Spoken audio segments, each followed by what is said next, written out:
Bueno, estamos en el domicilio, en el hogar de Ramón Sarmiento. Muchas gracias por permitirnos llegarnos hasta tu casa y poder hacer esta entrevista. Y buen día, pues, sobre todo, ¿no? Buen día, Pedro. Buen día a los oyentes. Un placer.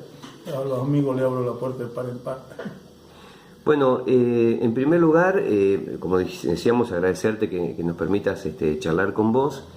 Fue una semana bastante movida, agitada, sobre todo por la fecha, ¿no? El 23 empezó la vigilia, el 24 el Día de la Memoria, en un momento bastante agitado, donde se borran pañuelos de las veredas y hay otra gente que los sigue pintando y los vuelve a pintar. Por eso me gustaría que me cuentes un poquito cómo viviste vos este 24 o cómo viste el 23, la vigilia, desde tu óptica, cómo lo sentís, sobre todo en este tiempo, ¿no?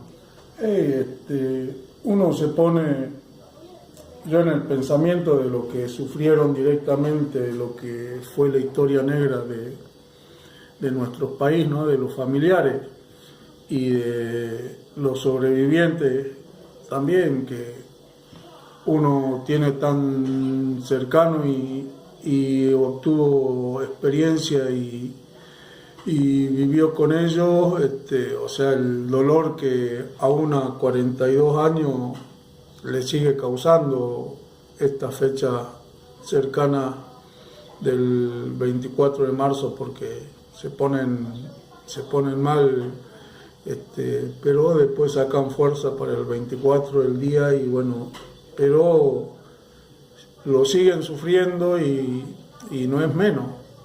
Le desaparecieron el familiar o tuvieron torturado y sobrevivieron y es duro para esas personas, imagínate pasar todos esos tormentos y llegar a esa fecha y en la cabeza le da vuelta, no es fácil, pero bueno, uno asumió el compromiso y tiene el compromiso de seguir trabajando por la memoria, por el nunca más, porque sigan en la cárcel y estos genocidas.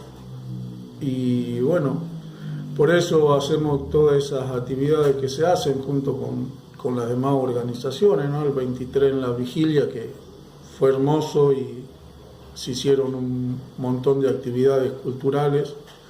Agradecerle a los artistas, Germán Vizcay, Alanis, La Esquina, y bueno, a una amiga una trovadora como Alejandra Rabinovich, que bueno, compartió acá y le hice compartir a los amigos su canto, y aparte es hermana de detenido desaparecido y recuperó hace 2 o 3 semanas a un sobrino que estaba apropiado, y para Alejandra también era fuerte, pero bueno, compartimos con Alejandra Rabinovich sus canciones y la verdad es un placer haberla tenido acá y que venga.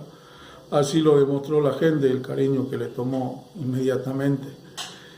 Y el 24 con Víctor, allá en Juan José Paso, acto sencillo, si lo hay, que me hace recordar a cómo las madres de la noche del apagón también hacían su lucha solas, dando vuelta a la Plaza Olga, por ahí sola, caminando después 7 kilómetros entre Calilegua y Libertador, ella sola, y bueno, ahora la marcha van miles, pero así se inició, como a 42 años Víctor ahí y su familia siguen sosteniendo ese día, y es un día, o sea, que el gobierno también manda sus agresiones, manda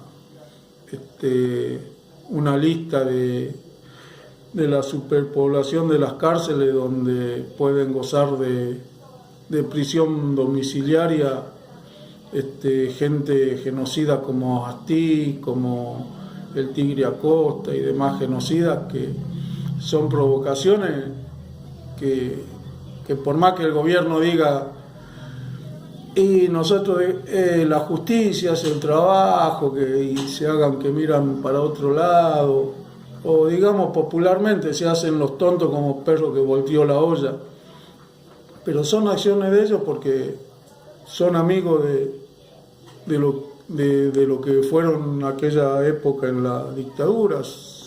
Ellos son los civiles, los que están ahora en el poder, son muchos empresarios, hijos de empresarios, nietos de empresarios que fueron los que le golpearon la puerta del cuartel para que se haga el golpe de Estado. Ahí, no sé cuál es tu opinión al respecto, pero quizás en esto te tengo que dar la razón. Es como que hay muchas coincidencias, por ejemplo, querer cambiar una fecha importante que tiene que ver con la memoria, el hecho también de negar la cantidad de desaparecidos y querer cambiar el número, que se liberen a genocidas, ¿no? de su pena, que es lo que tienen que pagar, cualquier otro hombre pagaría. Y esto, por ejemplo, de tirar muebles históricos también, como han aparecido en los containers, el hecho de borrar lugares que son históricos y que tienen emblemáticos. Sí. O sea, son todas señales y provocaciones que se dan justo antes del 24 y uno sospecha. La gente normal sospecha, uno no tiene duda, no la va a tener.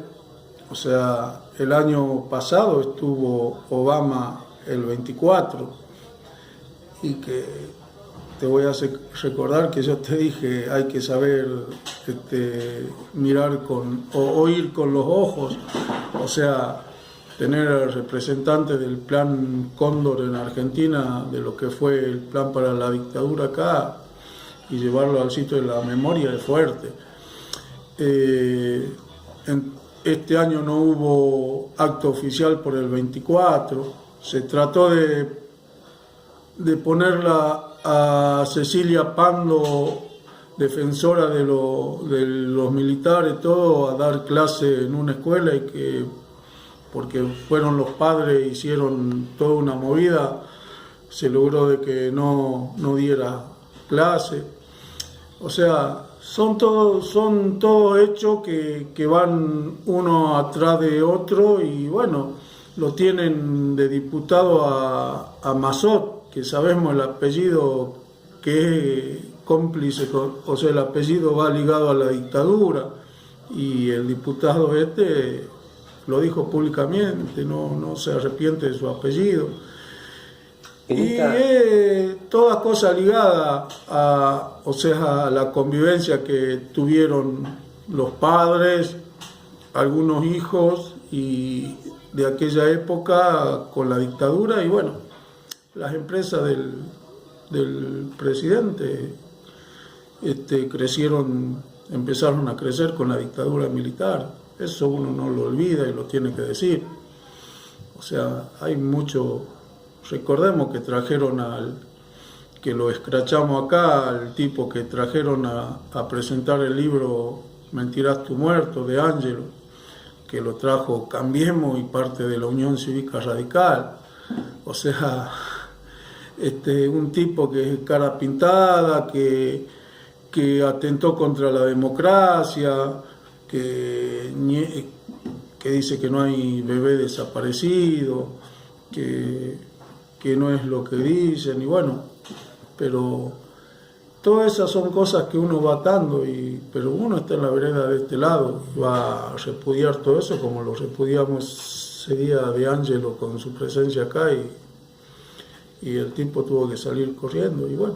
Te hemos visto muy activo no solo en estos actos, sino también en las marchas. Por ejemplo, en la última marcha de los trabajadores del frigorífico, estabas con una bandera, logramos una filmación en video. ¿Por qué justo una bandera argentina? Porque había muchos con pancartas, carteles. Y porque se trata de eso, de defender la patria, de ponerse del lado de lo que simboliza a la Argentina, es la fuerza de trabajo, y lo que tiene la Argentina es eso. El trabajador argentino es muy capaz, saca adelante siempre todo, nos bancamos toda la crisis que hubo en Argentina, se la bancó la clase trabajadora, y el que menos tiene no se la bancó, lo que nadie tuvo, o sea, en las crisis siguieron cambiando camionetas, cambiaron autos, y el trabajador, por eso la bandera argentina con una lucha de trabajadores simboliza eso, o sea que la Argentina es trabajadora, es de la clase obrera.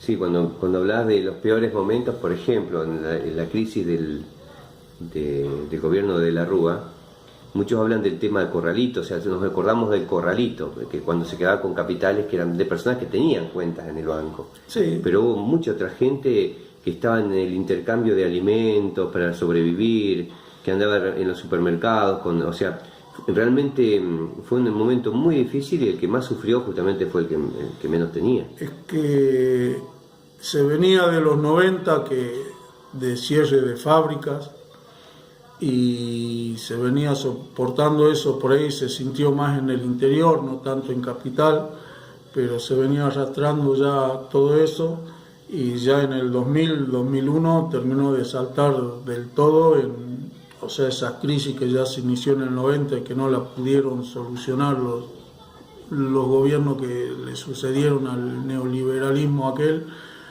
no pudieron solucionar, saltó en capital en el 2001 y sabemos lo que costó, que hasta vida costó, y eso, por eso la bandera argentina son los colores de uno y que uno la va a defender, pero como la defendió San Martín, Belgrano y todos aquellos próceres, no, porque la defendés por patria con otro sentido de la palabra como se la usaba en otros tiempos. Parecía en algún momento que es ese modelo, porque a veces se toma como mala palabra, ¿no? El modelo, porque son formas, ¿no? Son formas distintas de gobernar. Parecía como que ya habíamos pasado por esa etapa del Fondo Monetario, de la deuda, del tema de las privatizaciones, el cierre de fábricas. Y hoy pareciera como que estamos en una situación muy parecida, ¿no? No sé cómo lo ves vos. Y es continuidad lo que se dejó de hacer, porque vos terminó la dictadura en casi toda América Latina en el mismo tiempo, y cambiaron fusiles por dominación económica, porque ya no daba más para seguir haciendo desaparecer a gente como hicieron los militares, y bueno, dijeron tenemos que cambiar de forma y otra forma de mantenerlo arrodillado, y bueno, eligieron gobiernos, o sea, democráticos, que sean serviles a ellos en el tema económico, y nos empezaron a apretar ahí. O sea, al no poder sostener con armas, o sea, lo vamos a apretar con el hambre, con cuestiones económicas, y por ahí tiene interrupciones. Después cuando vino la democracia estuvo Alfonsín, que parte de irse de Alfonsín era porque no quería implementar más a fondo el tema económico, y se tuvo que ir porque la presión de todos sus intereses hizo que Alfonsín deje su mandato. Y Menem era el mejor candidato y caballito de batalla de ellos, y el tipo lo hizo. Fíjate que la campaña es muy parecida. Le voy a hacer acordar a la gente y traer a la memoria. Menem, que prometía que iba a levantar persiana, que iba a hacer la revolución productiva, y hizo todo lo contrario. ¿Y cohetes intercontinentales? Sí, todo eso, que íbamos a llegar no sé a dónde, y que Angeló, el competidor de Menem para las presidenciales, después le hacen un reportaje y le dicen por qué perdió él, si está haciendo lo que Menem está haciendo lo que él lo decía en la campaña, y él dijo, lo que pasa es que la diferencia Menem no lo dijo, yo sí. Y si vos tenés el último debate presidencial, Macri decía, yo no voy a devaluar, no voy a hacer tarifazo, Scioli no mienta, no le haga tener miedo a la gente. No... ¿Y qué tenemos ahora? Tenemos lo mismo. Y entonces ahora continúan su plan, lo vuelven a retomar. Vuelven a retomar el tenerte con la soga al cuello. Vos fijate, Macri hizo más viaje a Estados Unidos desde que asumió que cualquier otro presidente que haya estado, y está creciendo la deuda externa a paso agigantado. Pagamos por día los intereses de los LEVAC, 173 millones creo que estamos ahora, que se pagan todos los días en concepto de interés, que hace mucho ya no usaba esa palabra yo, de intereses de la deuda, o sea, de intereses, no pagando la deuda total. O sea, imagínate lo que debe ser la deuda que contrajo este gobierno. O sea, nos están confinando a vivir endeudando. Yo creo que si en aquel tiempo del menemismo estaban mis hijos y mis nietos iban a pagar la deuda, yo creo que ahora hasta, no sé, si hay otro más allá del tataranieto que exista, no sé cuántas generaciones van a seguir pagando la deuda que este gobierno ahora está tomando. Bueno, Ramón, como para ir cerrando la nota, no sé, me gustaría escuchar si tenés algún mensaje para el oyente o para el que está mirando ahora este video. No sé si llamarlo televidente, porque no es televisión, esto es sí. Video. No, a la gente que haga memoria, que no se deje influenciar muchas veces por el aparatito cuadrado que tenemos en las casas, que sepa buscar informaciones, que por internet siempre tenés mucha... Igual es difícil, vos googleás y hay noticias que están muy pero es más fácil tener los medios alternativos. Y que si hay una noticia y hay una vocecita en el fondo que dice me opongo, la sepan escuchar, que hay otras opciones aparte del peronismo y radicalismo por quien podemos optar, y hay que escucharla y hay que saber, no tenerle miedo a dar una vuelta de rosca a la cuestión, y que esta crisis, la que nos están metiendo este gobierno, o sea, la vamos a pagar entre todos, no la van a pagar ellos, la vamos a pagar nosotros, y sabemos lo que cuesta. Y si nosotros queremos un futuro para nuestros hijos, nuestros nietos, y que sea mejor que en donde pueda haber trabajo pleno, salud plena, educación plena, este modelo y este presidente de ahora no lo va a lograr. Ellos son todos los contrarios. Para ellos es un logro que cierren escuelas, que los hospitales no funcionen, los hospitales públicos no funcionen, que cierren líneas de ferrocarriles. Todo eso para ellos es un logro, ellos lo aplauden. Por más que después te digan, ay, nosotros sentimos mucho las cosas que hay que hacer, pero era necesario. No es necesario, se puede crecer. Se puede crecer y que ellos tanto toman de ejemplo por ahí el mal ejemplo de lo europeo o de aquellos que están viviendo mejor. Los europeos vivieron 2 guerras mundiales, y cómo ellos pudieron salir adelante, todos esos países europeos, primero afianzándose internamente ellos y después abrirle al exterior. No como está haciendo este presidente, que todo para el exterior y adentro cierra todo. No, tenemos que afianzarnos nosotros, y que tenemos material y material humano y todo lo que se necesita para afianzar internamente a un país. Después, lo de afuera, le daremos el espacio que corresponde y tranquilo, pero tenemos que pensar primero en afianzarnos nosotros en trabajo, en fuerza de trabajo, en creación de trabajo, educación por sobre todas las cosas, la cultura, eso es fundamental también.